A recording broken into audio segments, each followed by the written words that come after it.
La rimozione dei tavolini dal plateatico da parte della gestione del ristorante americano KFC in Piazzale Stazione non meraviglia chi abita da quelle parti. Sono purtroppo un grandissimo pugno allo stomaco e una sconfitta straordinaria, credo, dell'amministrazione pubblica e chiaramente delle forze dell'ordine. L'analisi della situazione nei dintorni di Piazzale Stazione è lucida. Trevisan ce l'ha con le istituzioni romane. Mi ha stupito molto leggere il prefetto che dichiara che lui al posto del KFC avrebbe messo una guardia a proteggere i tavolini piuttosto che rimuoverli.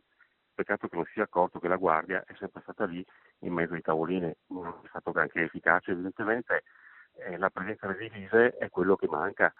Io penso che almeno nei orari serali, durante il fine settimana, un presidio delle forze dell'ordine in zona dovrebbe esserci e invece non c'è mai stato. Per la stazione va bene la politica dei piccoli passi annunciata dal sindaco, mentre non va bene, dice Trevisan, complicare la vita ai residenti nelle zone calde della città.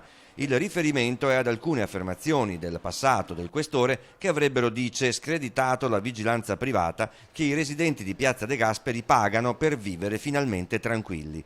Lo Stato va contro le persone? Si chiede. Spunta le armi ai vigilanti, ne ha addirittura credo inquisiti un paio perché hanno fatto degli interventi.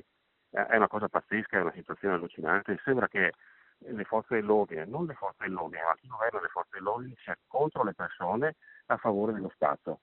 È incredibile, è disarmante ed è veramente un pugno sullo stomaco ogni volta che si leggono dichiarazioni di questi personaggi sui giornali. Ne abbiamo tutti quanti le scatole piene.